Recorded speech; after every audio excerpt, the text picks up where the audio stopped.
Baik. Eh, Teman-teman sekalian, terima kasih untuk kesempatan. Selamat siang. Assalamualaikum warahmatullahi wabarakatuh. Om Swastiastu, Namo Buddhaya, salam kebajikan, salam.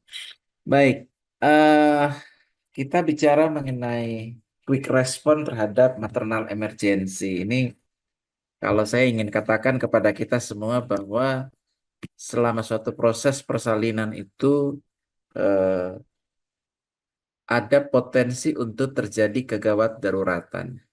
Bisa bisa menjadi gawat, bisa darurat sifatnya atau darurat yang menjadi gawat ya. Jadi dibutuhkan suatu kewaspadaan kita, tidak hanya suatu kewaspadaan tetapi suatu tindakan atau suatu respon terhadap perubahan situasi yang kira-kira dapat membahayakan atau mengancam jiwa baik ibu maupun bayi. Dan perubahan-perubahan seperti itu kadang berjalan itu secara tiba-tiba, terjadi secara tiba-tiba, cepat, dan kadang-kadang membahayakan atau meningkatkan mortalitas, kematian, ya. Nah, situasi seperti ini kita perlu melatih diri, melatih pemahaman kita, melatih eh, pengetahuan, menambah pengetahuan kita, supaya nanti kita bisa dapat melakukan penanganan sebagaimana seperti apa dasar-dasar keilmuan kita, ya. Tujuannya adalah pasien safety. Nah, itu menjadi goal kita, menjadi target kita. Nah, kita akan lihat beberapa hal yang berkaitan dengan kedaruratan emergensi atau kedaruratan maternal, yaitu partus lama dan distosia. Ini sebenarnya istilah yang hampir sama, tetapi memang ada beberapa perbedaan-perbedaan definisinya, ya. Nah, kalau kita berbicara tentang partus lama, jadi kalau ada kata lama di sini berarti kita berbicara tentang waktu, lamanya atau waktu berjalannya suatu proses kehamilan, persalinan, maaf. Itu sebabnya ada batasan waktu dalam proses persalinan. Nanti kita lihat. Namun sebelum kita berbicara tentang distosianya atau kemacetan-kemacetannya, kita kembali lagi harus kepada prinsip fisiologi dalam suatu persalinan. Saya kira kita sudah tahu semua ini. Ini adalah lembaran alat bantu kita, ya, partograf atau tools untuk kita bisa menilai resiko. Jadi dalam suatu proses persalinan, alat bantu kita ini adalah partograf yang merupakan tools untuk kita bisa melakukan asesmen apakah di dalam proses persalinan itu akan terjadi secara normal, secara fisiologis, atau akan terjadi sesuatu kemacetan yang butuh intervensi.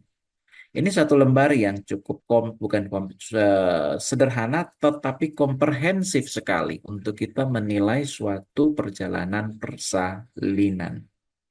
Jadi di sini partograf. Jadi kalau kita berbicara tentang apa namanya partus lama atau kemacetan dia atau distosia, maka partograf ini sebagai alat bantu untuk memantau kemajuan yang tadi sudah saya sebutkan, ya, kemajuan dalam satu persalinan. Nah, kemajuan dalam persalinan itu akan menolong kita untuk kita membuat keputusan.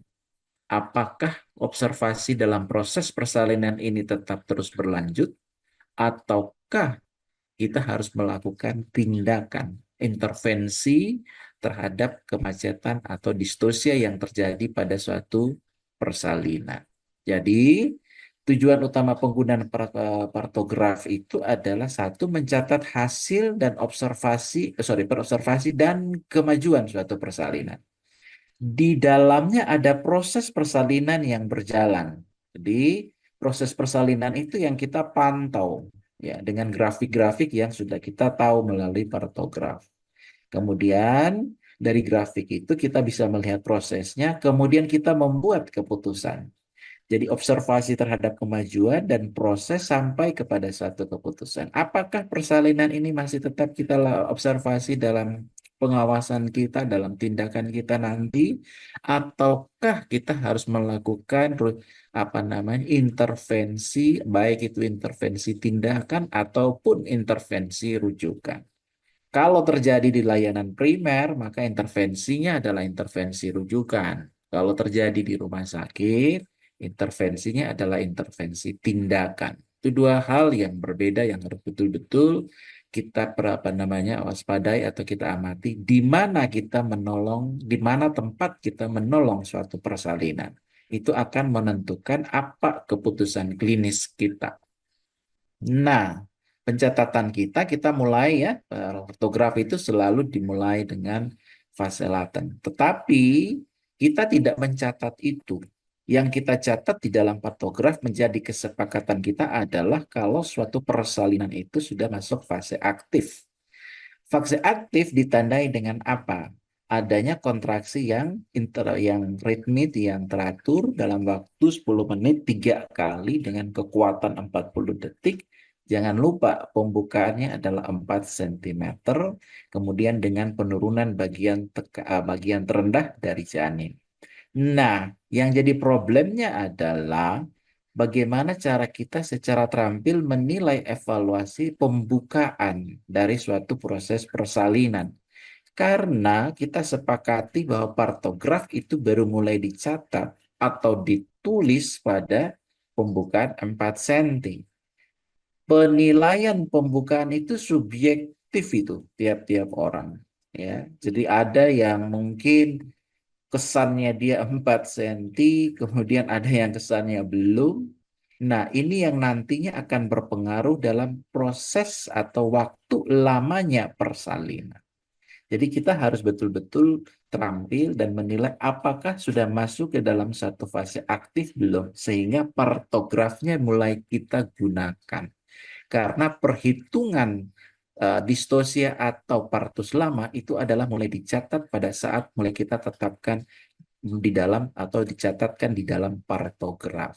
Nah, itu yang kadang-kadang harus perlu keterampilan khusus. Saya masih jumpai kasus-kasus yang sebenarnya belum masuk fase aktif, tetapi sudah dicatatkan di dalam partograf, sehingga pada saat kita menghitung, maka kita kategorikan itu menjadi partus lama.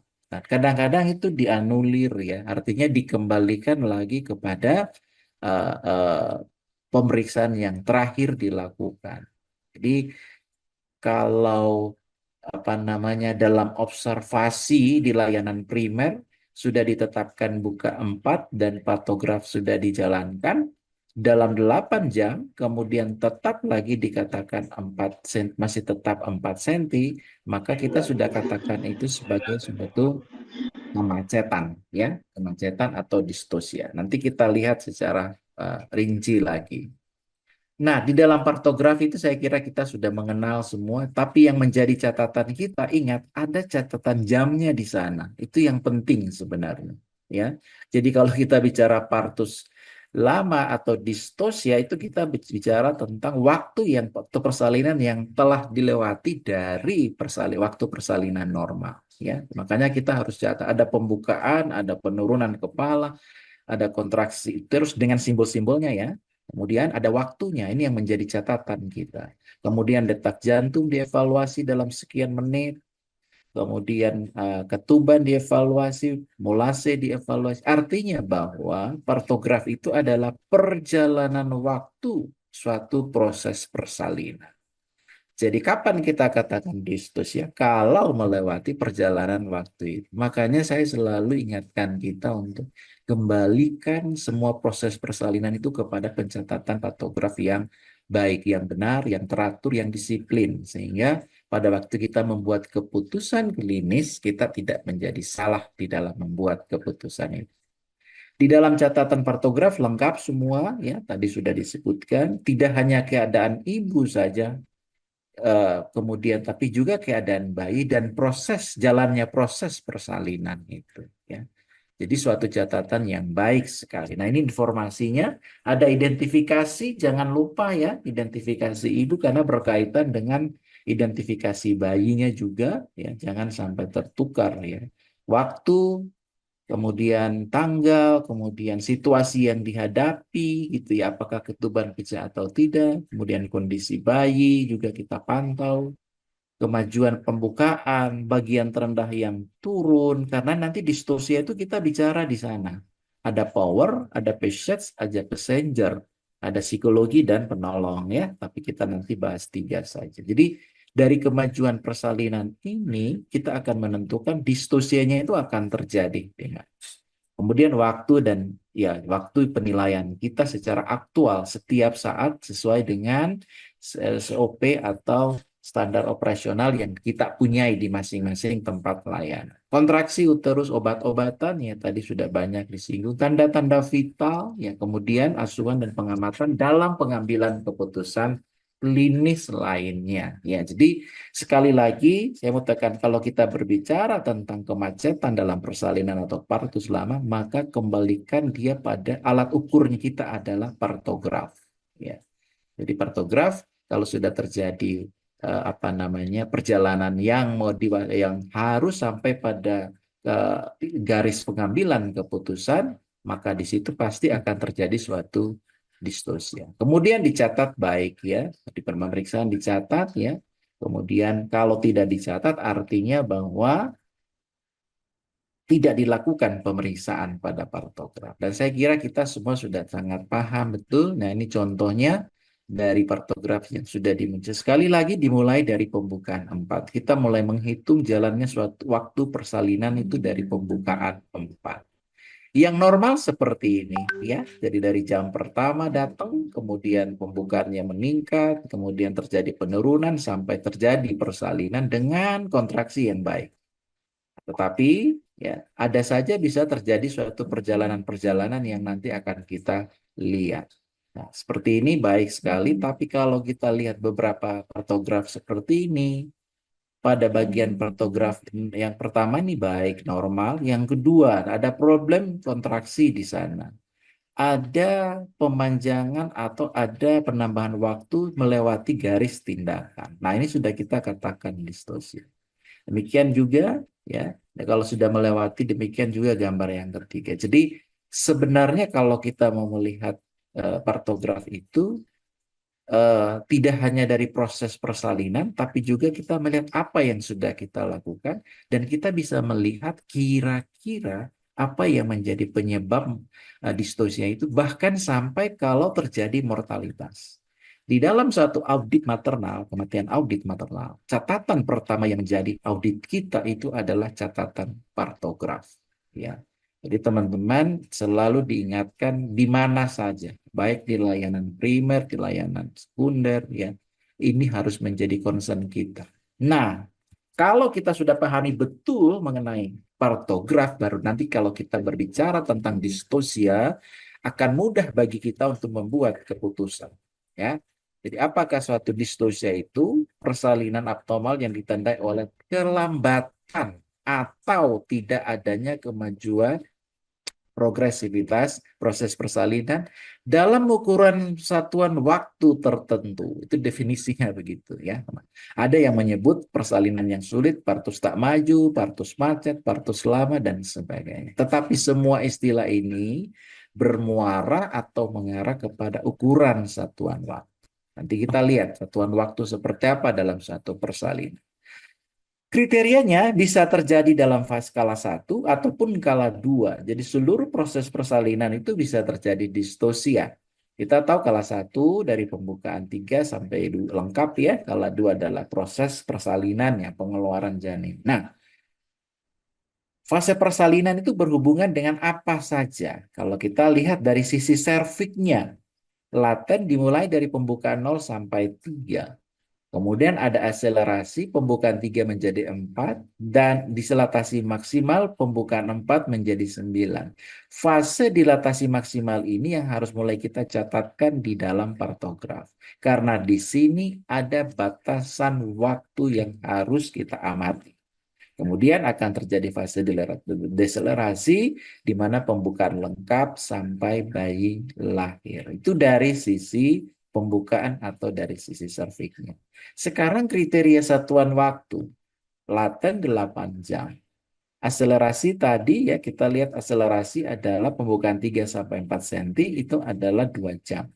Fase dilatasi maksimal adalah 2 jam dan fase deselerasinya adalah 2 jam. Jadi kalau kita hitung total ini adalah 14 jam. Nah, kemudian kalau kala duanya, kita pimpin pada primigrafit 1 jam, multigrafit 0,5 jam. Ini adalah batasan waktu yang kita sepakati. Itu sebabnya kalau dalam kala dua terjadi persalinan primigrafi lebih dari primigrafi dan lebih dari 1 jam, kita katakan distosia. Apapun itu nanti kita lihat. Atau sebaliknya pada multigrafit 0,5 jam sudah kita katakan distosia. Apakah hisnya yang kurangkah? Kekuatan mengejarnya yang kurangkah? Atau ada disproporsi di sana antara panggul dan bayinya, antara jalan lahir dan janinnya? Demikian juga pada kala 1. Kalau terjadi fase laten 8 jam, bagaimana kontraksinya? Ya, lebih dari 8. Atau sebaliknya, dilatasi maksimal yang kita harapkan terjadi antara buka 49 kurang dari 6 jam, lebih dari 6 jam, ya totalnya 6 jam, maka kita sudah mulai memikirkan distorsi apa yang menjadi penyebab kemacetan atau distorsi dari. Nah, parameter lain yang bisa kita gunakan untuk menilai suatu proses kemajuan persalinan tadi ya, fase persalinan turunnya presentasi janin, bidang host atau station. Hari ini kita gunakan station ya, zaman dulu kita masih gunakan host. Nah, kemudian perubahan presentasi dari janin. Apakah dia ubun-ubun besar di depan? Apakah ubun-ubun besar kayak ubun-ubun kecil di depan atau kiri depan atau kanan depan? Ini parameter lain yang bisa kita nilai pada saat kita mengobservasi suatu kemajuan persalinan. Apakah terjadi perubahan posisi janin? Ya, tadinya ubun-ubun kecil di depan, ternyata dia berubah. Atau misalnya kita jumpai seturannya masih melintang, dia melakukan putaran paksi, tapi putaran paksinya ubun-ubun besar yang di depan. Kemudian molase, ya molase. Nah, itu sebabnya kalau kita mau mendefinisikan suatu persalinan normal, itu adalah proses yang progresif. Jadi harus berjalan terus, tidak boleh macet. Yang berlangsung dalam batas waktu tertentu. Apabila batas waktu tersebut dilampaui, kemudian diikuti oleh kemajuan proses persalinan yang dianggap telah berlangsung lama, maka itu yang kita katakan sebagai persalinan abnormal atau distosia. Ya, jadi parameter kita sekali lagi kembali kepada proses pengamatan kita terhadap partograf. Ya, nah kita mengenal ada 5 penyebab distosia itu dari power, passage, passenger, psikologi dan penolong ya. Beberapa penyebabnya. Kalau kita bicara tentang power itu kita bicara his sebenarnya, kontraksinya. Apakah cukup adekuat atau tidak? Dengan kriteria tertentu ya, adekuat itu. Apakah terjadi suatu hipotonus atau inersia atau tidak? Kalau kita bicara Pisces berarti kita bicara postur tubuh ibu yang pendek, ukuran panggul yang kecil, ataukah ada kelainan pada jalan lahir atau pada leher rahim. Misalnya contoh kita jumpai cervical myom, ya itu contoh. Itu bisa terjadi distosia karena Pisces-nya, jalan lahirnya, baik panggul maupun jaringan-jaringan otot atau jaringan ikat lain sekitar panggulnya. Kemudian passengers itu kita bicara tentang besarnya bayi. Kemudian usia dari kehamilan yang lebih 41 minggu. Kemudian psikologi, terlalu muda, terlalu tua, ya, itu juga akan mempengaruhi dalam proses persalinan atau mempengaruhi terjadinya suatu distosia. Hari ini, ya bulan-bulan ini saya mempunyai 5 pasien dengan usia 14 tahun. Dan tidak akan terjadi persoalan distosia karena masalah psikologinya. Kemudian penolong itu dari sisi kita. Penolong itu biasanya tadi ketidakcakapan kita atau ketidakcakapan kita untuk menilai, menentukan kapan seseorang itu mulai masuk dalam kriteria impartu dan kita catatkan di dalam partografi itu dari sisi penolong. Jadi kadang-kadang penilaian kita yang tadinya tidak distosia atau tidak macet persalinan itu, tapi karena kekeliruan di dalam penilaian kita, maka persalinan itu bisa kita katakan atau kita nilai menjadi macet. Ada istilah lain, partus tidak maju, ya, yaitu kemajuan pada kala satu, kemudian ada partus maju, ada partus lama sebenarnya. Kemudian sebenarnya ada satu istilah lagi yang disebut sebagai partus kaset, ya, kala dua lama yang sudah menyebabkan terjadinya indikasi infeksi atau komplikasi baik pada janin maupun pada bayi pada ibunya. Nah, tetapi semua istilah-istilah itu bermuara kepada distosia. Jadi kita lihat tiga hal tadi, ya. Kalau power bicara inersia, uteron yang tidak berkontraksi atau berkontraksi tetapi tidak terkoordinir dengan baik. Nah, kadang-kadang kita sebut sebagai tetanic contraction.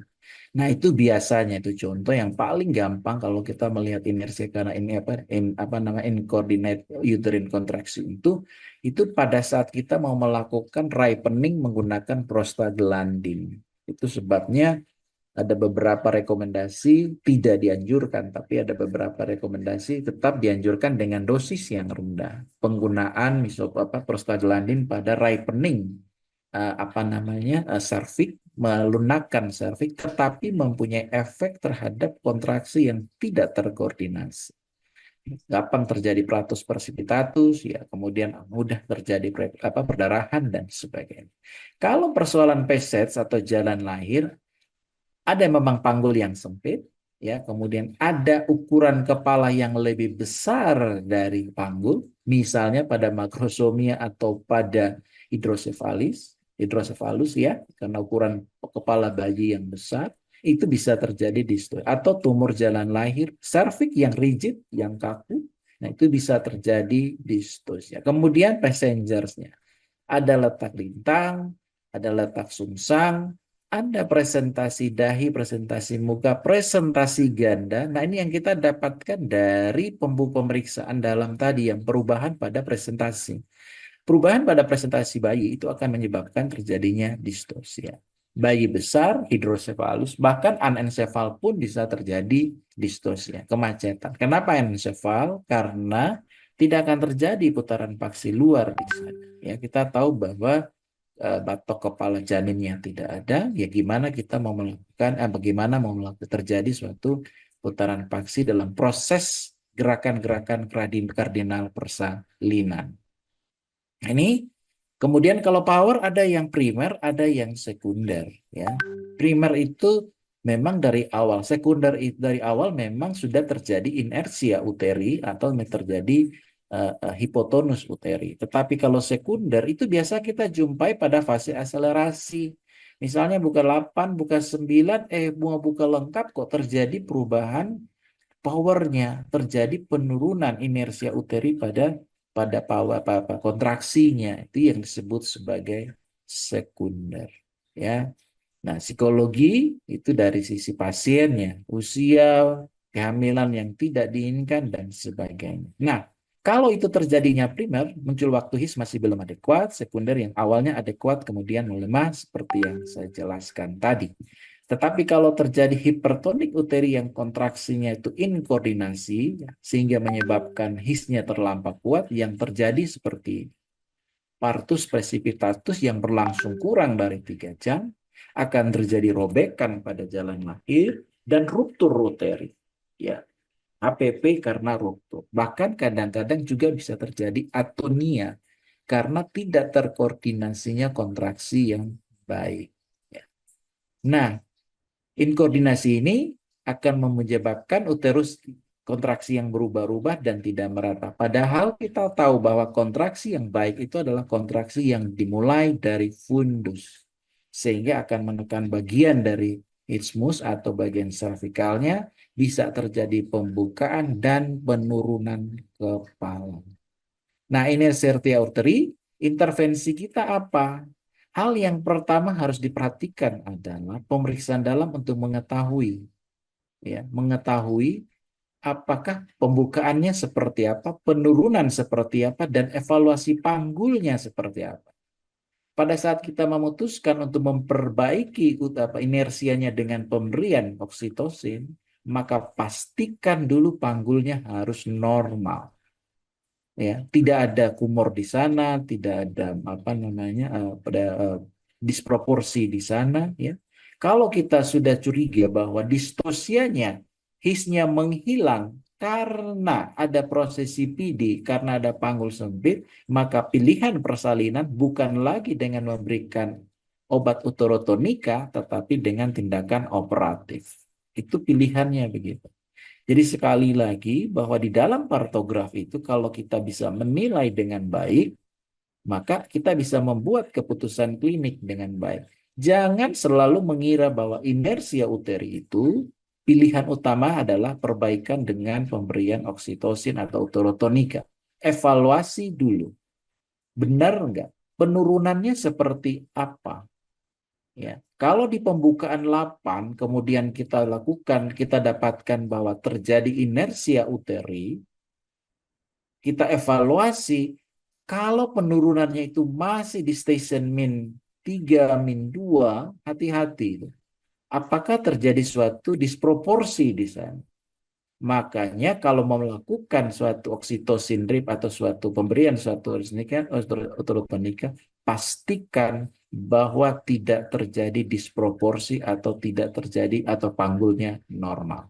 Itu harus pastikan secara penilaian klinis. Bagaimana kita periksanya? Bisa lakukan pemeriksaan dalam untuk mengukur konjugata apa namanya veranya. Jika dia konjugata diagonalis dikurangi dengan setengah senti, kita akan dapatkan konjugata vera. Apakah promotorium teraba tidak? Linea endomenatanya bagaimana? Arcus pubisnya apakah lebih dari 90 derajat? Nah, itu penilaian kita terhadap luasnya panggul dalam. Jadi kalau kita yakin bahwa panggulnya luas, kita boleh melakukan sekalipun terjadinya distosia karena inersia uteri. Ingat ya. Jadi tidak semua inersia uteri itu harus secara buru-buru atau secara otomatis kita melakukan pemberian uterotonika supaya kontraksinya baik. Harus ada penilaian hal-hal yang lain. Sebab kalau seandainya terjadi CPD, terjadi disproporsi, kita memberikan kontraksi, merangsang kontraksi uterus, yang terjadi adalah bisa ruptur uteri. Nah, ukuran panggul dalam yang normal, tadi sudah saya sebutkan, arcus pubisnya lebih 90 derajat. Kita harus pastikan betul linea nominatanya itu teraba atau lebih dari sepertiga, teraba lebih dari sepertiga, promotorium teraba atau tidak. Ini adalah evaluasi kita terhadap panggul dalam. Jadi, evaluasi panggul dalam pada inersia uteri itu untuk kita mau menyingkirkan apakah distosia ini terjadi karena PSETS atau bukan. Ya, jadi semuanya berkaitan satu dengan yang lain. Nah, seperti ini kita melakukan pemeriksaan panggul dalam. Ya, harus berlatih untuk itu. Kemudian kira-kira kita harus juga mengukur panjang jari kita karena itu penting sekali. Kalau ada yang panjang jarinya itu kecil, jadi seolah-olah kesan panggulnya itu luas, padahal jarinya ya ukurannya lebih kecil dibanding dengan rata-rata normal. Nah, kemudian kita bisa melakukan yang namanya Osborne test. Ini adalah Osborne test untuk kita mau melihat ada nggak overlapping antara kepala yang menonjol pada simfisis atau tidak. Nah, kalau terjadi overlapping ini, kita harus pastikan bahwa betul-betul ada persoalan distosia pada PSS-nya, sekalipun terjadi inersia. Gitu ya. Jadi inersia itu bisa inersia yang primer, artinya memang kontraksinya dari apa namanya respon kontraksinya, tapi bisa juga karena PSS adanya tekanan atau adanya hambatan pada jalan lahir menyebabkan inersi atau kontraksinya itu menurun. Ya. Nah, distosia karena faktor janin, ini kembali lagi kepada posisi pada bayi. Kita tadi bicara inersia pada power, PSS, dan kita bicara pada faktor passengernya. Letak lintang jelas. Bayi besar iya. Presentasi ganda, nah di sini penilaian kitanya. Presentasi ganda, presentasi dahi, presentasi muka. Ini kita dapatkan pada saat melakukan pemeriksaan dalam. Ya. Jadi kalau ada distosia, pikirkan ini. Ya. Apakah presentasinya sekalipun sekalipun mungkin ukuran bayinya normal. Bayi besar bisa terjadi distosia. Bayi yang ukurannya normal atau yang panggulnya normal, apabila terjadi presentasi ganda, bisa menyebabkan distosia. Atau presentasi dahi atau muka. Sungsang pun demikian. Tetapi sungsang itu bukan suatu kelainan letak yang absolut pada distosia. Karena sungsang atau letak bokong sungsang pun bisa kita lahirkan secara normal dengan menggunakan partograf tadi. Ya. Nah, ini contoh letak-letaknya. Ini ada dari sisi passengers-nya menyebabkan distosia. Ya, kemudian presentasi ganda ini didapatkan pada waktu kita melakukan pemeriksaan dalam. Ya, ada bagian kepala. Sekalipun diameter kepalanya itu normal dengan panggul, tetapi begitu ada presentasi yang ganda, maka diameter ini menjadi kecil, menjadi sempit, menyebabkan distosia atau kemacetan. Tali pusat yang terkemuka satu distosia juga karena ini menyangkut apa namanya keselamatan dari bayinya. Jadi pada waktu kita melakukan pemeriksaan dalam, pada saat terutama pada saat ketuban pecah, pastikan ada nggak bagian-bagian janin yang berdenyut. Kalau itu berdenyut, maka kita pikirkan itu adalah suatu prolaps tali pusat. Apakah terkemuka atau menumbung. Perbedaannya kalau tali pusat yang menumbung seperti tali pusat terkemuka, tapi pada saat ketuban sudah pecah, itu didefinisikan sebagai tali pusat menumbung. Kalau terkemuka itu belum pecah, ya, masih teraba, ketubannya masih utuh.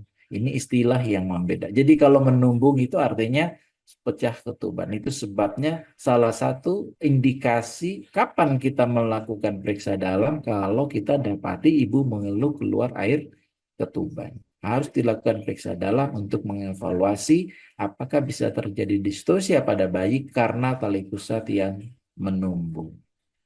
Nah, ini dari sisi bayi, ya, hidrosefali, anencefal, kemudian malpresentasi tadi, makrosomia, dari sisi passengers dapat menyebabkan terjadinya.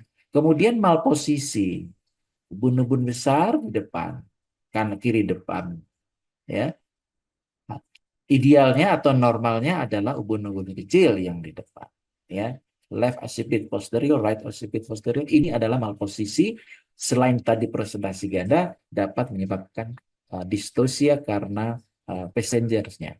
Nah, penilaian-penilaian ini memang harus dilakukan secara terampil. Itu sebabnya kalau di dalam observasi partograf kita jumpai ada proses waktu yang yang lama, baik itu dari HIS atau dari penurunan, kita sudah mulai mencurigai apakah kemacetannya itu terjadi pada apa. Nah, kalau pada passengers yang kita nilai seperti ini tadi, presentasi ganda, malposisi dan sebagainya. Nah, tata laksananya itu sangat tergantung dari penyebab distosianya itu apa.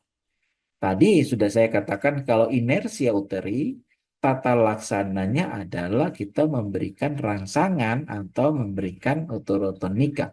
Sehingga menyebabkan dengan catatan pastikan bahwa bayi tidak besar, jalan lahirnya normal. Jangan sampai kita mau menyelesaikan tonusnya, padahal problem sebenarnya adalah problem passage atau passengernya.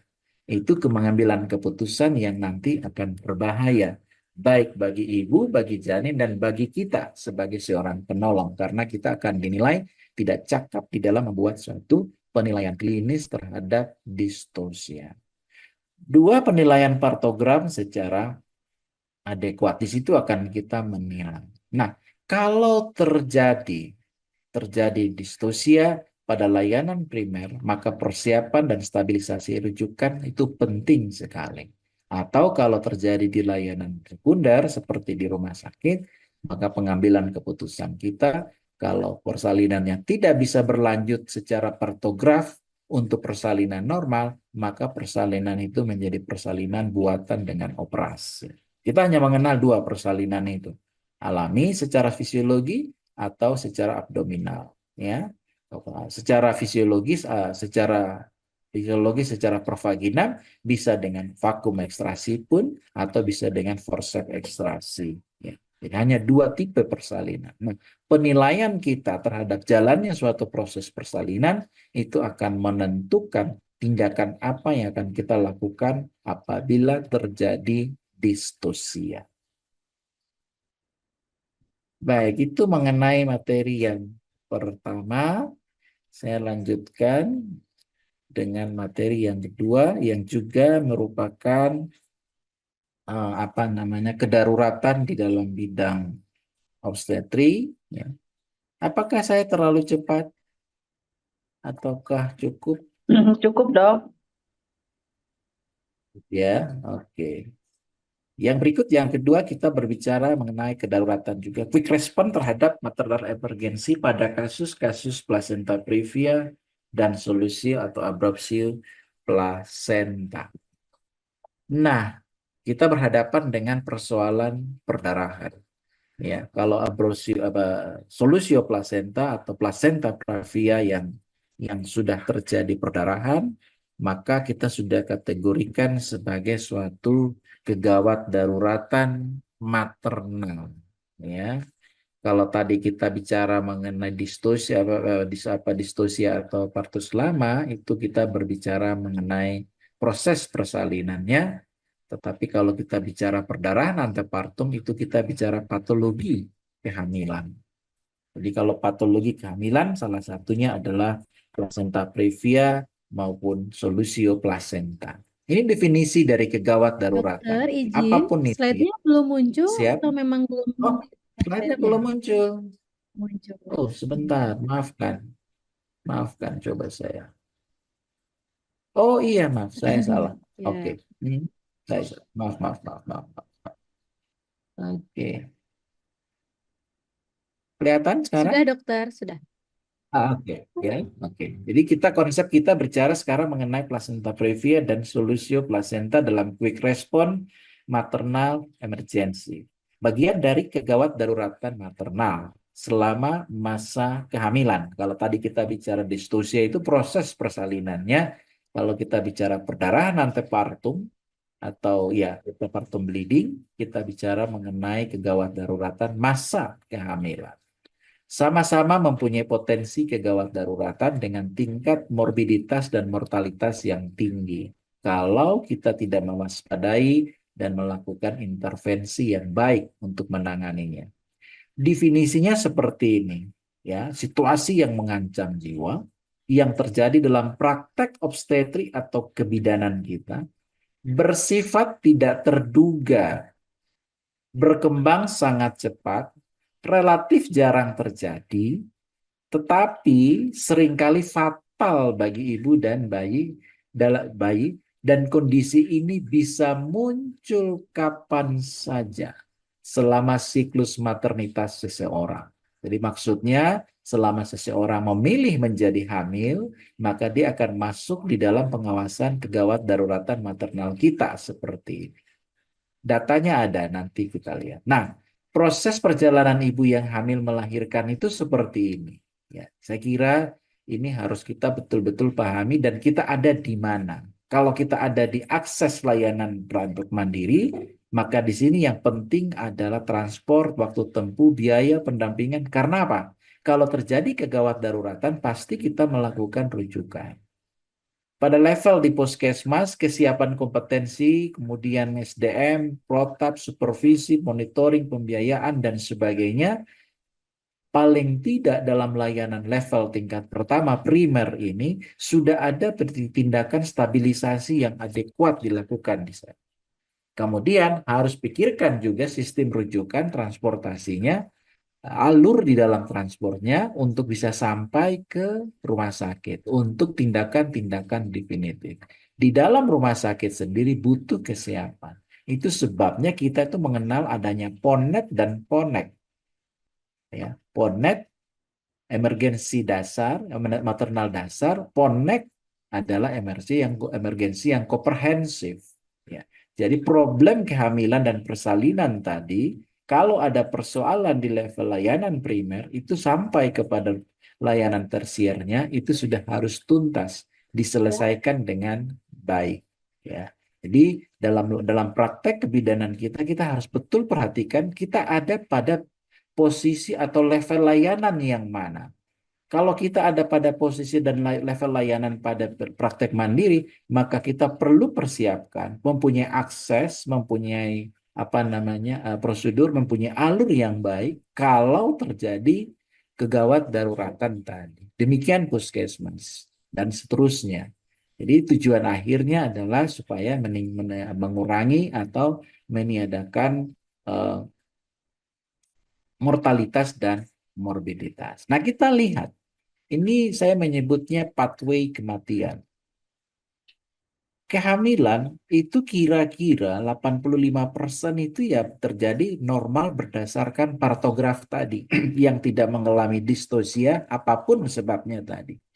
Ya, hanya 15% yang diperkirakan ada komplikasi yang tidak dapat kita prediksi tetapi dapat kita cegah.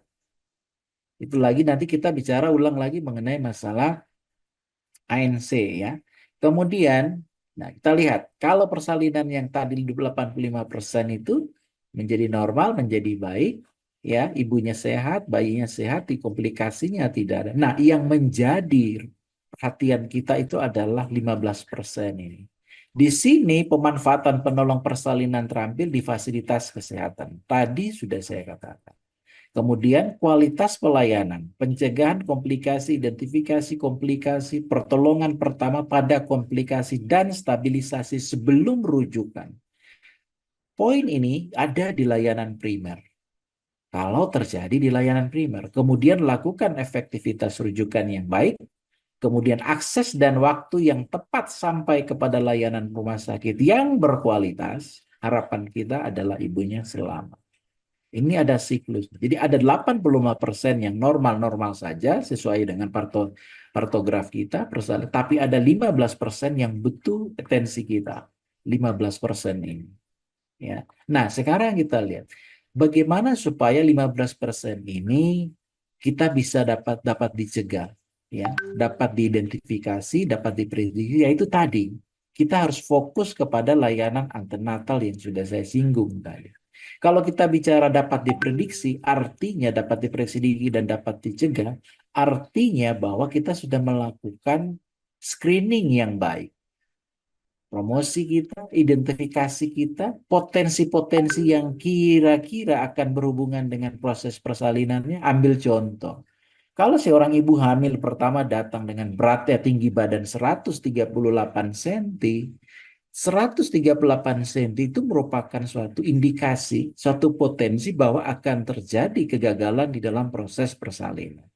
Sehingga intervensi kita adalah intervensi yang terencana, bahwa proses persalinan itu harus dilakukan atau terjadi di layanan tersier, di mana tindakan untuk melakukan kesiapan untuk melakukan suatu tindakan apabila terjadi komplikasi dapat dilakukan dengan cepat.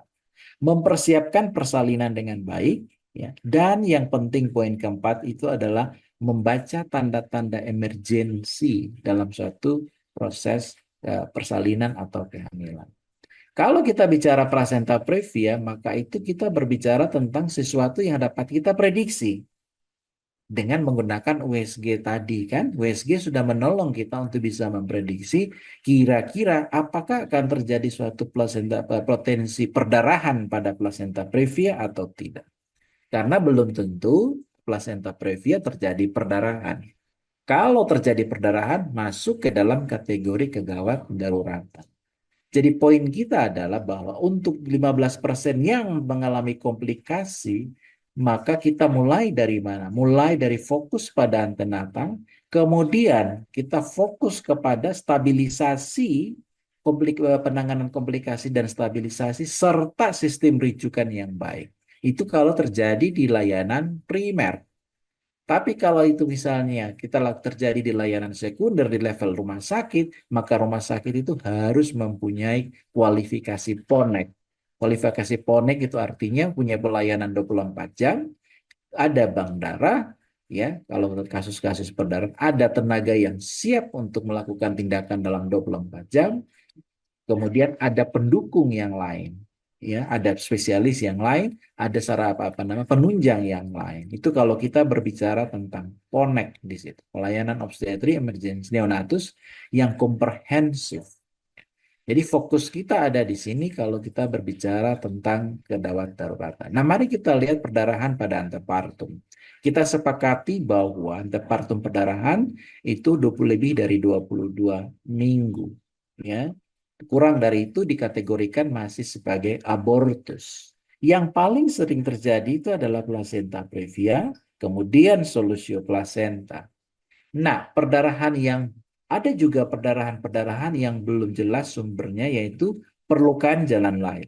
Varises pada vagina yang pecah, adanya malignansi, keganasan CSRV, adanya erosi, adanya polip, polip servikal ya, pada kehamilan dengan polip servikal bisa terjadi perdarahan. Nah, untuk mau membedakan antara plasenta previa dengan perdarahan yang lain, ya, kita melakukan inspekulo untuk melihat apakah ada sea serviks, tidak ada, apakah ada varises pada vagina yang pecah atau tidak. Kalau punya pasien yang kita dapati ada varises pada labianya, coba dilakukan inspekulo, melihat ke dalam apakah varisesnya itu sampai ke bagian mukosa vagina atau tidak. Kemudian kalau ini bisa kita singkirkan dan keluar darahnya itu dari ostium externum, maka kita bisa pastikan apakah itu dia placenta previa atau solusio placenta. Nanti kita lihat masing-masing. Placenta previa, kalau selama ini dengan adanya USG kita sudah bisa bedakan mana yang marginal, mana yang lateral, mana yang total atau parsial.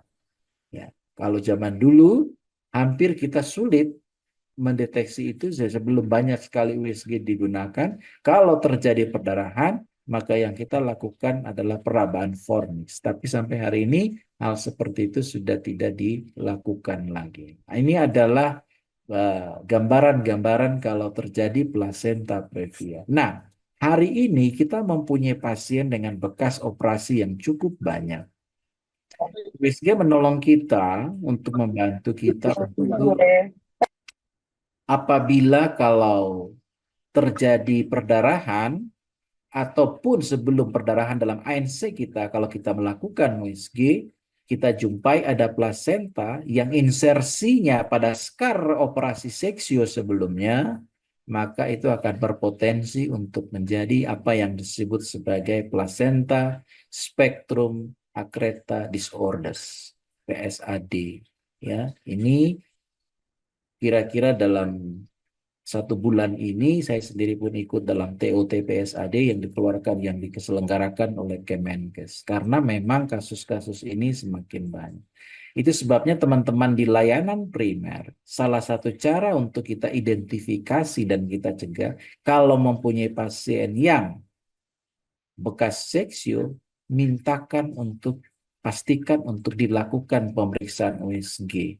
Ya, baik itu bisa dilakukan di layanan primer, puskesmas, sudah banyak dokter puskesmas yang kita latih untuk bisa melakukan pemeriksaan USG, screening, ya, atau bisa langsung melakukan rujukan ke rumah sakit. Karena mempunyai potensi kegawat darutan dengan severitas yang sangat tinggi kalau terjadi spektrum akreta pada skar seksio sebelumnya. Ya, jadi sebagai catatan buat teman-teman, karena data kita itu hampir 80% ANC itu ada di layanan primer. Jadi teman-teman kalau lakukan ANC yang baik, tangkap. Kalau pasien-pasien yang bekas operasi, pastikan mereka harus di USG untuk mengetahui di mana letak plasentanya. Kalau sampai terjadi pada terjadi pada skar operasi sebelumnya, maka itu penanganannya akan sangat berbeda dengan kalau hanya bekas seksio dengan plasenta yang letaknya normal. Jadi menjadi catatan itu. Nah, diagnosis awal kalau ada perdarahan, ya itu dulu, sekarang kita sudah bisa mulai identifikasi. Atau kita pada waktu pemeriksaan luar kita menemukan bagian janin belum masuk di pintu atas panggul. Tadi in spekulo sudah saya singgung bahwa kita bisa melihat perdarahannya dari mana. Secara tidak langsung kita gunakan USG, ya.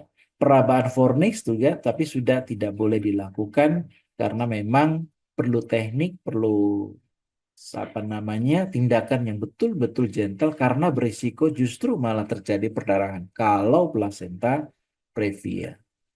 Mendiagnosisnya 22 minggu. Nah, biasanya perdarahannya itu tidak disertai dengan nyeri umumnya ya. Kalau perdarahan banyak akan jatuh ke shock. Inilah yang jadi problem. Kalau terjadi perdarahan pada masa antepartum, pasien akan jatuh ke shock. Nah, shock ini yang menyebabkan terjadinya mortalitas ya. Penanganannya sangat tergantung dari usia atau sangat juga tergantung dari sifat perdarahannya. Kita tidak mentolerir kalau misalnya walaupun kehamilan masih 28 minggu, 30 minggu tapi plasenta previa dengan perdarahan aktif, maka pilihannya adalah pilihan terminasi. Kapan kita melakukan konservatif? Kalau tidak ada perdarahan, prematur gitu ya. Kemudian akses terhadap layanan itu tidak jauh. Jadi kalau kita jumpai perdarahan misalnya dengan akses ke tempat layanan itu jauh, maka tidak ada tempatnya untuk dilakukan konservatif di layanan kita. Harus melakukan rujukan. Kalaupun harus dikonservatif, konservatifnya di rumah sakit, dirawatnya di sana. Sampai kapan? Sampai harapannya terjadi ateram atau terjadi maturitas pada bayi. Jadi penanganan itu sangat tergantung dari usia kehamilan atau sifat dari perdarahan. Kalau sudah lebih 37 minggu, pasti dilakukan terminasi. Itu adalah plasenta previa. Yang berikut kita lihat adalah solusio plasenta. Solusio plasenta ini jarang terjadi spontan dan biasanya selalu ada faktor resiko. Seorang ibu ke kamar mandi jatuh. Nah, ada resiko untuk terjadi solusio plasenta. Tabrakan di jalan misal. Ibu hamil tabrakan, ada resiko. Ibu-ibu dengan eklamsi, dengan hidramnion, atau dengan gemeli. Kenapa? Karena ada terjadi distensi uterus yang cukup uh, tegang, meregang ya. Ototnya yang meregang. Jadi bisa memudahkan terjadinya separasi atau menyebabkan mudah terjadinya pelepasan plasenta. Nah, pelepasannya itu sangat bergantung. Dia bisa lepas pada bagian tepi atau bagian tengah dari plasenta. Kalau bagian tepi yang terjadi pelepasan, maka kita akan jumpai keluhan klinisnya adalah perdarahan. Ya. Tapi kalau perdarahannya itu terjadi pada bagian sentral atau tengah dari plasenta, jarang kita menemukan adanya perdarahan. Tetapi nanti kita akan lihat klinisnya ibu itu, apakah dia anemis atau tidak, perutnya tegang atau tidak, tensinya turun atau tidak, nadinya naik atau tidak. Itu penilaian kita nanti di sana. Kadang-kadang sudah disertai dengan nyeri, nyeri tekan, nyeri sentuh ya. Pada waktu kita lakukan palpasi, perabaan terhadap uterus, ibunya akan merasa nyeri sekali. Kalau perdarahan-perdarahan yang di belakang, di bagian sentral atau di belakang dari plasenta, yang tidak keluar, tidak terlihat dengan mata kita, atau tidak menjadi keluhan ibunya bahwa terjadi perdarahan. Apabila misalnya terjadi suatu trauma dan sebagainya. Nah, di sini nanti kita akan lihat bagaimana kita menilai eh, kedua sifat atau kedua bentuk dari solusio plasenta ini sehingga nanti intervensi kita yang tepat itu seperti apa. Yang berbahaya dari perdarahan yang di belakang, yang di sentral, itu adalah perdarahannya itu bisa sampai mencapai 3.000. Dan 3.000 itu sudah akan mengganggu seluruh metabolismenya ibu itu. Baik itu hemodinamiknya maupun baik itu metaboliknya. Ya, kita tahu bahwa kalau seorang yang mengalami perdarahan dengan perdarahan yang banyak kemudian terjadi hipoksia, hipoksia itu dapat menyebabkan metabolisme sel yang sifatnya anaerob. Anaerob akan menghasilkan asam yang sangat baik dan sangat berbahaya sekali bagi tubuh. Itu biasanya ditandai dengan analisis gas darah yang hasilnya akan menunjukkan ke arah asidosis. Apakah itu baik metabolik ataupun asidosis yang respiratori. Nah, keadaan seperti itu memulihkan recovery selnya itu tidak gampang. Itu sebabnya pada waktu kita menjumpai kasus-kasus perdarahan, kita harus pikirkan dua hal. Hemodinamiknya harus betul-betul stabil, dan pernafasan selnya atau metabolisme sel itu harus kita jaga. Dengan cara bagaimana? Demand terhadap oksigennya itu harus tetap ada supaya tidak terjadi asidosis tadi. Nah, kalau sudah mengancam janin dapat menyebabkan apa namanya IUFD ya. Jadi kalau solusio plasenta yang tersembunyi dengan perdarahan yang sudah 3.000 kalau 3 pasti sudah terjadi IUFD ya. Nah, perdarahan ada persoalan lain pada solusio plasenta. Akan terjadi suatu koagulopati konsumtif ya. Jadi seluruh sistem pembekuan itu akan lari berusaha untuk menutupi kebocoran-kebocoran pada pada plasenta tadi, fili-fili pada arteri-arteri spiralis pada plasenta tadi. Akibatnya apa? Akan terjadi kovulare pada uterus. Kovulare itu memar, uterusnya memar. Itu seperti kalau kita terbentur gitu ya, paha atau kaki kita, otot kita terbentur suatu benda keras, maka kita lihat 1-2 hari itu akan biru. Pembuluh darahnya akan pecah di sana. Nah, kovulare ini akan menyebabkan persoalan berikut. Apa itu? Atonia uteri. Sehingga kalau misalnya dengan solusio plasenta menyebabkan kovulare uteri, menyebabkan atonia uteri, kita akan sampai pada level ini, sampai pada histerektomi, ya. Dan kalau histerektomi yang berhasil ya, kalau tidak berhasil akan sampai kepada mortalitas, ya. Kadang-kadang diperlukan ligasi dan sebagainya. Tapi itu adalah tahapan-tahapan langkah-langkah yang kita lakukan. Kalau terjadi koagulopati konsumtif pada kasus solusio plasenta. Itu persoalan lain yang akan kita hadapi, ya. Terus tegang ya, gerak janin berkurang bahkan IUFD, terutama yang tersembunyi. Itu jauh lebih berbahaya dibanding yang keluar. Yang keluar itu satu secara klinis kita sudah bisa aware, tetapi kalau di dalam kadang-kadang menipu kita dalam tanda kutip. Kita merasa bahwa tidak ada perdarahan, tidak ada apa-apa. Sebenarnya terjadi di dalam. Itu sebabnya evaluasi kita terhadap perubahan hemodinamik itu penting. Kalau kita jumpai kasus-kasus persolusio plasenta yang terjadi canceled ya, yang terjadi di belakang, tertahan di belakang. Time lapse maternal, kematian maternal. Kita punya data, kalau perdarahan, antepartum, baik itu placenta previa maupun solusio plasenta, kalau kita tidak melakukan suatu tindakan resusitasi yang baik, time lapse hidupnya hanya 12 jam. Berbeda dengan postpartum. Postpartum bleeding, time lapse-nya adalah 2 jam. Kalau kita tidak melakukan tindakan dengan baik. Ruptur uteri tergantung komplit atau incomplete. Eklamsi, yaitu hari. Obstruksi labor, kemacetan apa namanya, infeksi, partus lama. Nah, ini kira-kira. Tapi saya mau fokus pada 2 hal ini, ya, antepartum dan kita punya waktu. 12 jam itu satu waktu yang cukup lama, yang bisa kita banyak hal yang bisa kita lakukan dengan melakukan penilaian-penilaian klinis yang adekuat, ya, secara cepat, secara presisi, ya, cepat dan tepat untuk kita melakukan pertolongan. Postpartum kita punya waktu hanya 2 jam. Jadi kalau tadi solusio plasenta kemudian terjadi atonia, nah time lapse kita yang tadinya 12 jam itu berubah menjadi 2 jam. Kalau kita tidak kejar dengan baik, mortalitasnya sangat tinggi di situ. Ini kesiapsiagaan kita, sekali lagi ya, kalau terjadi di layanan primer, ingat kita tidak bisa sendiri. Dalam kedaruratan maternal itu harus dilakukan dengan tim, tidak bisa dengan sendiri. Itu sebabnya sekarang ya, sekarang ini dengan Permenkes 2121 itu kita diwajibkan, dipaksakan untuk menolong suatu persalinan itu dengan 6 tangan. 6 tangan itu sudah disebutin, 1 dokter, 1 bidan, 1 perawat, atau 1 dokter, 2 bidan di layanan primer.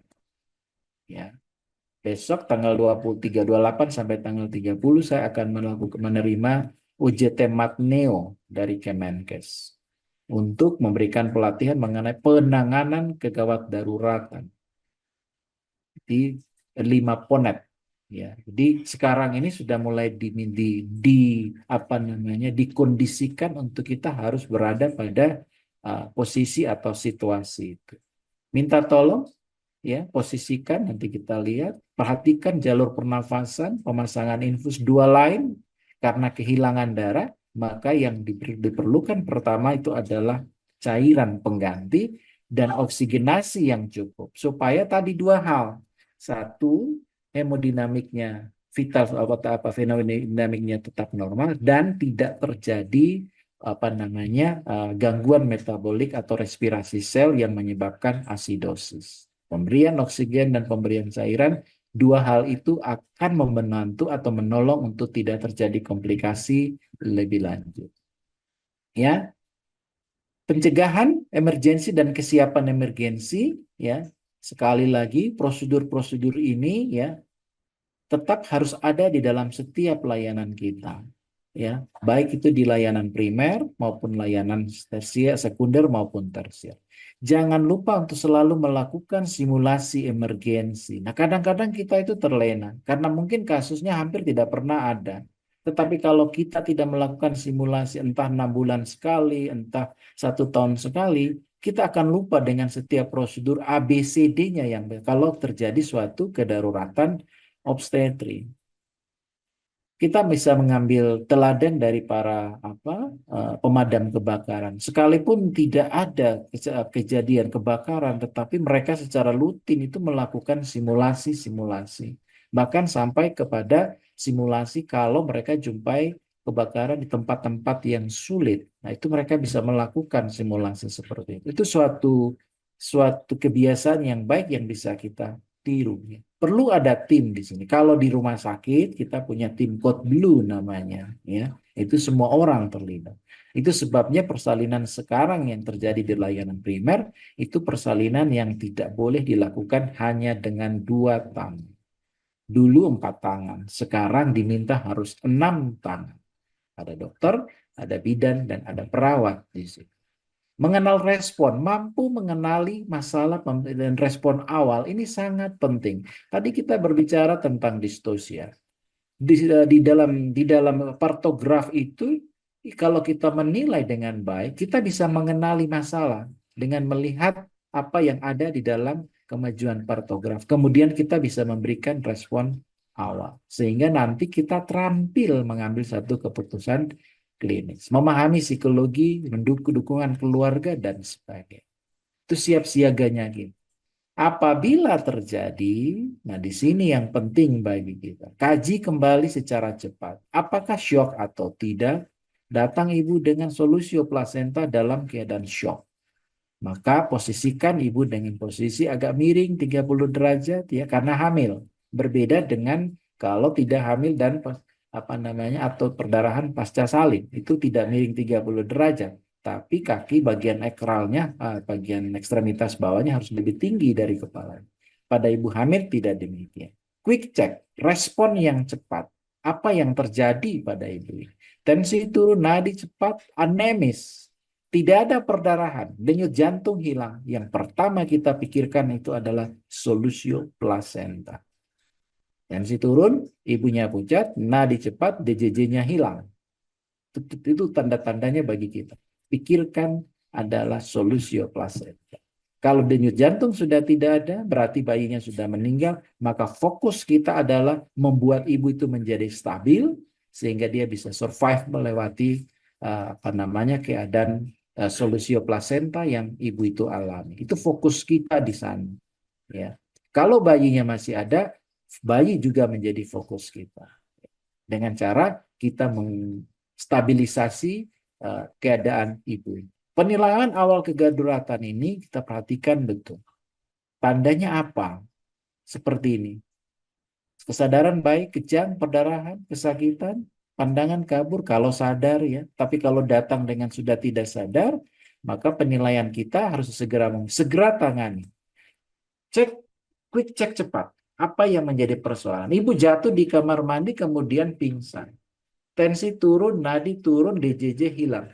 Pikirkan solusio plasenta. Jalan nafas, perhatikan. Sianosis atau tidak.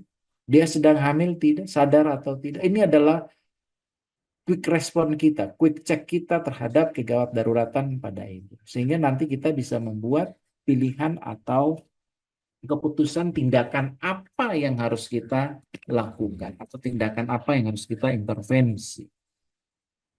Pendekatan tim ini sudah ada ya. Jadi pendekatan tim itu ada. Tadi saya sudah sebutin 6 tangan. Dokter, perawat, bidan masing-masing mempunyai tugas sendiri-sendiri ya. Penanganan kegawat daruratan, quick check kesadaran, hemodinamik, sekali lagi kesadaran hemodinamik. Apa itu? Tensi dan nadi. Paling mudah meraba nadi. Tensi kita masih butuh alat. Kesadaran hanya tinggal dipanggil saja, ada respon tim. Respon verbalnya tidak. Kalau respon verbal tidak ada, pegang saja nadi. Begitu nadinya kecil, lemah, kita sudah melakukan quick check yang sangat cepat. Ya. Kalau misalnya ibu dalam keadaan hamil, pastikan DJJ-nya. Cek perdarahannya, lihat ada atau tidak. Orang pertama itu yang menemukan, dia menjadi orang yang menjadi leader di dalam tim. Kemudian manggil orang kedua yang datang, dia akan ikut membantu menolong orang pertama, melakukan instruksi yang dilakukan, yang diperintahkan oleh orang pertama, karena orang pertama itu sebagai leadernya, memastikan semua yang kebutuhan obat BMAP yang emergensi itu ada, mempersiapkan itu, panggil orang ketiga. Orang ketiga sebagai sirkular, membantu orang kedua berkomunikasi dan sebagainya. Ini adalah suatu bentuk dari pendekatan tim yang sebenarnya kalau kita mau lakukan dengan disiplin, maka kita bisa kerjasama dan bekerja bersama-sama untuk menolong suatu keadaan kedaruratan terutama pada ibu. Jadi sekali lagi pendekatan kita itu adalah pendekatan tim. Hari ini sudah tidak bisa kita bekerja sendiri-sendiri lagi. Harus bekerja sama dan bekerja bersama-sama. Ini saya sudah singgung tadi, Permenkes 2121 tentang penyelenggaraan pelayanan masa kesehatan selama sebelum hamil, persalinan, dan sesudah melahirkan serta kontrasepsi. Disebutkan bahwa tim sebagaimana dimaksud terdiri dari 1 dokter, 1 bidan, dan 1 perawat, atau 1 dokter dan 2 bidan. Persalinan dilakukan di fasilitas kesehatan. Persalinan sebagaimana dimaksud oleh tim paling sedikit 1 orang tenaga medis dan 2 orang tenaga kesehatan yang memiliki kompetensi dan kewenangan. Tim itu adalah dokter, bidan, dan perawat. Jadi kita sudah tidak perlu tafsir lagi ayat ini, pasal ini. Sudah disebutkan. Nah, ini pendekatan strategi, pastikan bahwa semua kebutuhan emergensi kita itu ada. Itu sebabnya teman-teman yang di praktek mandiri, kalau menolong suatu persalinan harus betul-betul persiapkan. Hari ini kita diminta untuk semua layanan harus dilakukan akreditasi. Praktek mandiri pun akan ke arah sana. Ya, kemudian klinik-klinik semua sudah harus terakreditasi. Salah satu bagian dari akreditasi itu adalah tadi kesiapan kita di dalam menghadapi kasus-kasus emergensi. Tidak hanya orangnya, alat dan bahan pun harus disiapkan. Baik itu oksigen, baik itu infuset, baik itu cairan yang cukup. Ya, jadi pendekatannya adalah pendekatan tim. Untuk stabilisasi sampai kepada rujukan yang adekuat, rujukan yang tepat waktu, rujukan yang optimal. Nah, itu yang kita harapkan. Ya. Nah, ini dia. Kalau kita ini adalah algoritmanya, ya. Posisi ibu seperti apa? Miring ke kiri, pastikan jalan nafas dan sebagainya, ya. Hal-hal seperti ini perlu kita berlatih dengan baik, ya. Ibu yang hamil pingsan, perhatikan. Jadi quick respon kita itu akan sangat menentukan. Kalau ada persoalan pada jalan nafas, kita perbaiki. ABC-nya itu berjalan seperti biasa. Hanya saja yang kita hadapi adalah ibu hamil dengan sebabnya sendiri-sendiri. Kalau terjadi perdarahan karena solusio, tindakan ABCD-nya apa? Kalau terjadi tindakan plasenta previa, terjadi perubahan hemodinamik, tindakan ABCD-nya seperti apa? Nah, sekarang kalau kita bisa nggak mengestimasi suatu perdarahan yang mengakibatkan terjadinya kegawat daruratan. Ini akan menolong kita, ya, akan menolong kita, ya, kalau untuk menilai kalau perdarahan-perdarahan seperti ini kira-kira berapa estimasi darah yang sudah keluar. Pada solusio plasenta nanti kita akan lihat, terutama solusio plasenta yang perdarahannya tersembunyi. itu lain penilaian kita. Kita tidak bisa melihat secara secara piktograf seperti ini, piktorial seperti ini. Kita ambil contoh misalnya, kalau seorang ibu ternyata dia perdarahan di kita dan kita dapati bahwa satu underpadnya itu dengan diameter 100 cm itu hampir 2/3-nya penuh, maka kira-kira ibu ini telah kehilangan darah 1.500. Kehilangan darah 1.500 ini pengaruhnya seperti apa sih terhadap hemodinamik? Maka kita akan lihat. Apa yang terjadi kalau seorang ibu telah kehilangan darah kurang lebih 1.500 sampai 1.800? Maka sistolnya, tekanan darah sistolnya itu akan turun di 90, frekuensi nadinya itu akan naik sampai 120, akralnya menjadi dingin. Berarti dia telah kehilangan darah kira-kira 30% dari total darah. Untuk stabilisasi tadi yang saya sebutkan, bahwa supaya tidak terjadi perubahan hemodinamik yang lebih fatal, dan supaya tidak terjadi gangguan metabolisme sel yang menyebabkan asidosis, maka cairan yang kita butuh itu adalah kira-kira 2-3 kali dari estimasi jumlah perdarahan atau dari perubahan hemodinamik. Kalau kita dapatkan solusio plasenta yang tersembunyi, yang darahnya tidak kita lihat, perdarahan tidak keluar lewat jalan lahir, sehingga kita tidak bisa mengestimasi berapa jumlah perdarahannya. Tapi kalau kita jumpai misalnya sistol, tekanan sistolnya sudah kurang dari 90 dengan nadi 120, maka tadi dikatakan kira-kira dia telah kehilangan darah hampir 1.800 sampai 2.000. Atau sebaliknya, kita jumpai tekanan darahnya sudah kurang dari 70 palpasi dengan nadi yang sangat lemah dan lebih dari 140, maka kira-kira solusio plasenta sudah terjadi perdarahan di belakang plasenta itu kira-kira 3.000 yang tadi saya sebutkan. Nah, ini yang akan menyebabkan koagulopati konsumtif dan menyebabkan IUFD. Maka jumlah cairan yang kita perlukan itu adalah 6.000 sampai 9.000. Itu sebabnya di dalam layanan primer kita, kalau menolong suatu persalinan, ingat bahwa emergensi itu bisa terjadi kapan saja tanpa diduga dan bisa fatal, maka ketersediaan obat, cairan, dan bahan habis pakai itu penting di situ. Jangan sampai kalau terjadi suatu keadaan seperti ini, plasenta previ atau solusio plasenta yang terjadi perubahan hemodinamik, kemudian kita tidak mempunyai cukup cairan untuk melakukan stabilisasi. Maka itu adalah pengambilan keputusan klinis yang tidak tepat. Jadi kita bisa melihat dua hal. Kalau perdarahan itu terlihat, kita bisa menilai berapa jumlah perdarahannya, dan kita bisa compare dengan perubahan hemodinamiknya, tensi yang turun dan nadi yang cepat. Atau kalau kita tidak bisa melihat perdarahannya, kita bisa berpegang kepada perubahan hemodinamik sistolnya. Kalau sistol sudah 90 kurang 90 berarti sudah terjadi kehilangan cairan atau kehilangan darah yang banyak. Maka yang dibutuhkan adalah cairan inilah yang disebut sebagai stabilis. Jadi quick respon kita, respon cepat kita dan tindakan kita yang presisi itu akan menentukan prognosis dari situasi atau dari keadaan atau kedaruratan yang dialami oleh seorang ibu. Ya, quick respon kita dengan presisi tindakan kita sesuai dengan quick respon kita akan menentukan prognosis keberhasilan tindakan atau intervensi kita. Ini cukup sederhana dan saya kira kita semua harus pahami dan ini sudah berulang-ulang kita lakukan ya. Saya dapatkan kemarin pasien ektopik dengan HB4 terjadi di layanan primer.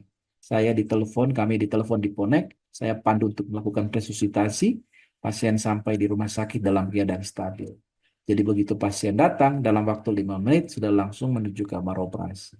Pasien sudah baik dan mungkin kemarin sudah pulang. Jadi ini sudah kita lakukan. Nah, hal yang sama kalau teman-teman lakukan stabilisasi, terutama di layanan primer, maka sampai ke layanan sekunder tadi, kita akan melanjutkan itu. Karena ingat, ada waktu jarak tempuh, ada waktu yang nanti akan mempengaruhi proses progresivitas dari keparahan pasiennya itu. Kalau aksesnya jauh, kemudian stabilisasinya tidak baik, yang kita jumpai adalah mortalitas, bukan keberhasilan kita. Jadi Kalau kita berbicara tentang perdarahan, maka kita berbicara dalam sistem sirkulasi. Ada yang bocor di sana. Pembuluh darah, ya, tadi plasenta lepas, pembuluh darahnya terbuka, darahnya keluar. Jantung menjadi beban. Yang kita butuhkan adalah resusitasi. Kegagalan di dalam resusitasi akan menyebabkan shock. Terjadi perubahan pada kardiovaskular. Perfusi akan terganggu, oksigenasi jaringan akan terganggu. Jadi dua hal ini yang betul-betul kita pertahankan. Cairan yang cukup akan menjaga kontraktilitas jantung dengan baik, dan oksigen yang adekuat dengan cairan yang cukup akan tetap mengoksigenasi jaringan yang baik sehingga tidak terjadi, tidak jatuh ke dalam gangguan metabolisme atau metabolic acidosis. Saya kira kita semua tahu ini. Kalau kehilangan darah sampai 50%, ya, itu berarti shock, sudah jatuh ke shock. Shock ancamannya acidosis laktasis, yang menyebabkan kematian sel.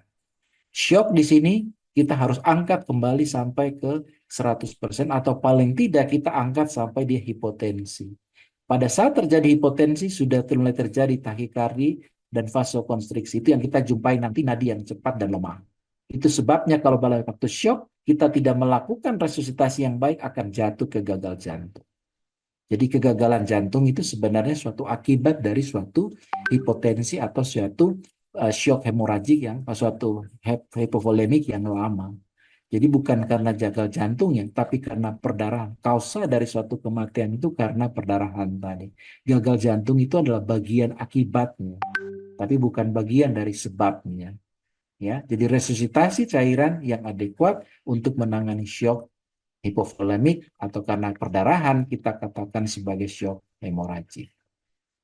Sekali lagi, pendekatan tim menjadi tujuan dari setiap penilaian setiap tindakan kedaruratan kita, ya, dengan melakukan quick check dan intervensi yang sedini mungkin. Bagaimana cara kita melakukan tata laksananya kalau terjadi shock hipovolemik? Ini ada protokolnya yang sangat sudah kita gunakan dan ini menolong banyak. Yang terpenting bagi kita adalah pertama pasang dua line. Posisikan shock, berikan oksigen 46 liter. Tadi tujuannya adalah supaya tidak terjadi hipoksia jaringan.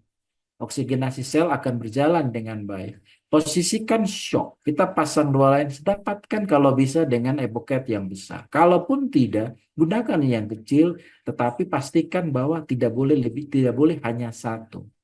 Cairan yang kita gunakan masih kristaloid 3 sampai 4 kali dari perakiraan darah yang hilang. Perakiraan darah yang hilang bisa kita lihat secara piktoral tadi atau kita melihat perubahan hemodinamiknya, tensi, nadi, dan akralnya. Kapan kita mulai berikan? 1 liter itu diberikan dalam 15 sampai 20 menit pertama. Jadi dalam 1 liter, dalam 20 menit pertama, 1 liter harus masuk. Kemudian kita lanjutkan 2 liter dalam 1 jam pertama. Jadi quick respon kita gitu. Quick check kita, terjadi perdarahan, terjadi hipovolemik. Quick respon kita lakukan seperti ini. Lanjutkan pemberian 2 liter dalam 1 jam pertama. Kemudian, atau 3-5 liter dalam 2-3 jam. Atau tergantung dari kondisi hemodinamiknya. Jadi kalau tadi kita jumpai hipotensi, sebentar lagi kalau kita tidak intervensi dengan baik, dia akan jatuh ke shock. Maka dari hipotensi itu kita memberikan resusitasi cairan yang cukup, sehingga dari hipotensi itu dia akan kembali ke normal tensi, dan kita pertahankan itu sampai kepada suatu tindakan yang definitif. Apakah itu dilakukan rujukan, atau memang kalau terjadi di rumah sakit, itu akan sangat mudah untuk kita segera melakukan suatu tindakan. Yang terpenting bagi teman-teman di layanan primer adalah betul-betul harus bisa dengan terampil melakukan quick check terhadap perubahan hemodinamik karena perdarahan tadi, atau dan sekaligus melakukan quick respon dengan presisi yang baik, dengan protokol yang tepat, sehingga mortalitas itu dapat kita cegah atau kita kurangi. Baik, terima kasih Bu Eti. Monggo silakan kalau ada yang mau bertanya. Mungkin kalau saya terlalu cepat ngomong tadi, kita diskusi atau mungkin bisa berbagi pengalaman di dalam penanganan emergensi khususnya perdarahan antepartum. Saya kembalikan ke Ibu Eti. Makasih.